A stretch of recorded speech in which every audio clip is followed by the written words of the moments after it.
We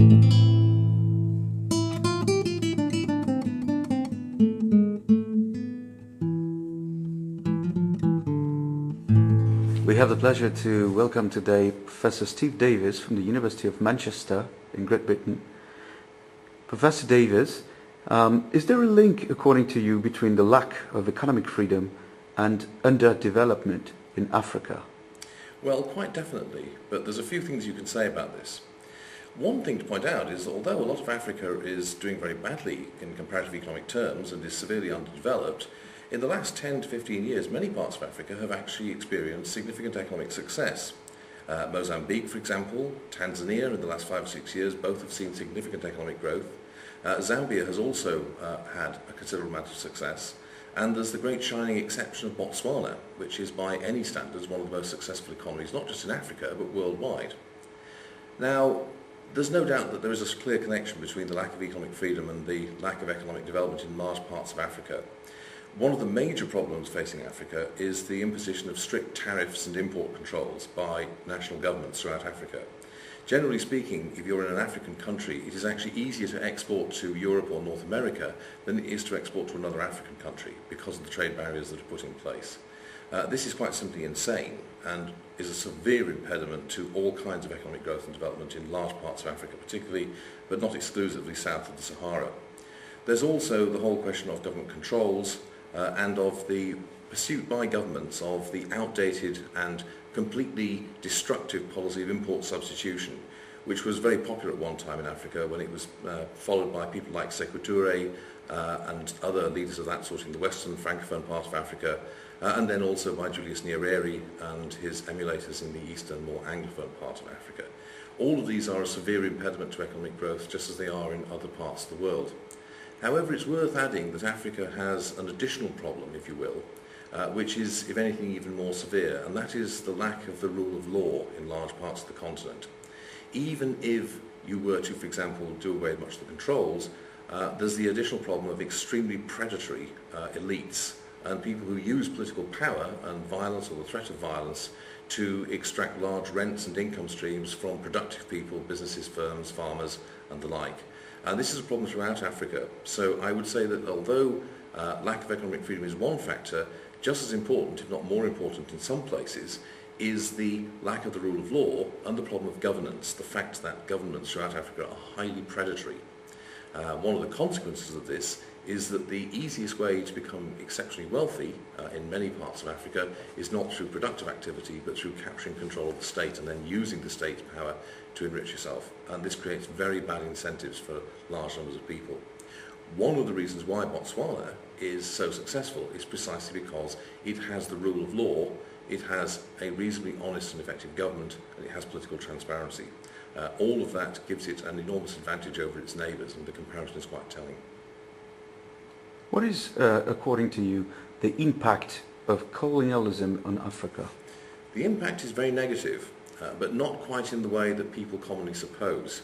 The common notion is that colonial powers exploited Africa in terms of taking raw materials out of it, looting it in the kind of common parlance, and that they essentially profited significantly from African colonialisation. That actually is not true. You need to remember, first of all, that direct rule of most of Africa does not really start until the 1890s. Until the Berlin Conference at the end of the 1870s, most of the European powers only had control over the immediate coasts and not very far inland at all. It's only in the early part of the 20th century that you really start to get significant control exercised by colonial powers over the interior of Africa, starting a bit earlier in places like the Congo with the appalling policy of King Leopold. And so we're talking about a phenomenon that lasts really about 70 years. Secondly, in fact, African colonies were not particularly profitable, if indeed they were profitable at all for the European powers. The great profits that were made by overseas investment in the late 19th and 20th century were not made by investing in Africa. They were made by investing in largely the United States, elsewhere in Europe, in Russia, and to some extent in parts of Asia. So the exploitation, or the damaging effect rather, of colonialism upon Africa does not come about from some crudely understood process of exploitation or the creation of a peripheral economy as commonly supposed. The real damage arises from two things. The first is the way in which the Berlin Conference leads to Africa being carved up by European powers on a totally arbitrary basis. so that all sorts of frontiers are drawn on the ground which have absolutely no relationship to or correlation with demographic, geographical, economic or political realities. So entire large African nations such as the Bakongo are carved up between three states. The Bakongo are now found in Congo-Brazzaville, in the Democratic Republic of the Congo and in Angola in roughly equal proportions. Similarly, completely separate and distinct political entities like Baganda, for example, are lumped in with lots of other territories to form an artificial entity, in this case the British Crown Colony of Uganda. And this creates political entities which are fundamentally unnatural and unstable. And this is the main reason why, in my opinion, it has proved so difficult to construct stable, orderly systems of government and law in the aftermath of independence. You're dealing with totally arbitrary and unnatural entities. The second damaging effect of colonial was the way in which, in many parts of Africa, the colonial governments, not always deliberately, undermined traditional and indigenous institutions and forms of governance and rule and law, and replaced them with either legal codes and systems imported from Europe, or even worse, with a leadership consisting of Africans who had been educated often in very misleading and mistaken ideas, socialist ideas, at institutions like the Sorbonne or the LSE. So when independence came, one of the very damaging legacies of colonialism was that the Europeans typically handed over not to indigenous people and did not allow the development of indigenous institutions, whether market-based or otherwise. Instead, they handed over power to these deracinated elites who had been brought up in the doctrine of socialism in Paris or London. And the combination of that with the demarcation of completely arbitrary and artificial borders was disastrous. The other, third, really disastrous legacy of colonialism was the introduction of the standing army principle into large parts of Africa, because this created an institution totally contrary to African traditions, incidentally, which gave predators enormous power and access to the means of violence on a large organised scale, which would not have been the case before, and which disarmed the mass of the population and left them at the mercy of the predators. What part did the slave trade play in African history? The part it played is enormous, but it's commonly misunderstood. The thing to realise is that the slave trade internally within Africa had existed for thousands of years, certainly as far back as the time of Jesus, for example. And slavery was a widespread, well-established institution in Africa from very early times. It took the form essentially of people being captured in warfare. And if you were captured in warfare, you would become a slave and you would be taken to work for the victors. You might then be traded on elsewhere. What begins to happen from the early to mid-16th century onwards is that there's an increasingly a slave trade driven by external demand, in which Africans increasingly export large numbers of their fellow Africans to markets outside Africa.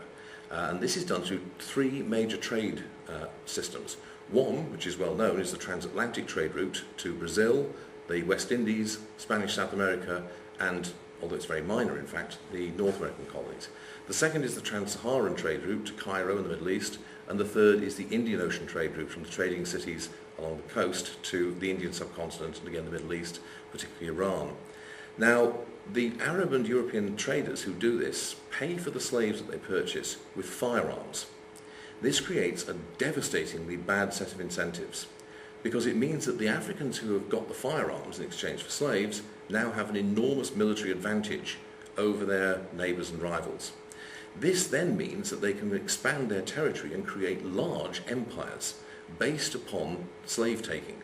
States such as the Ashanti Empire in what is now Ghana, the Lunda Empire in southeast Congo, northeast Angola, the Kingdom of Bakongo, the Oyo Kingdom in what is now Nigeria, and the like.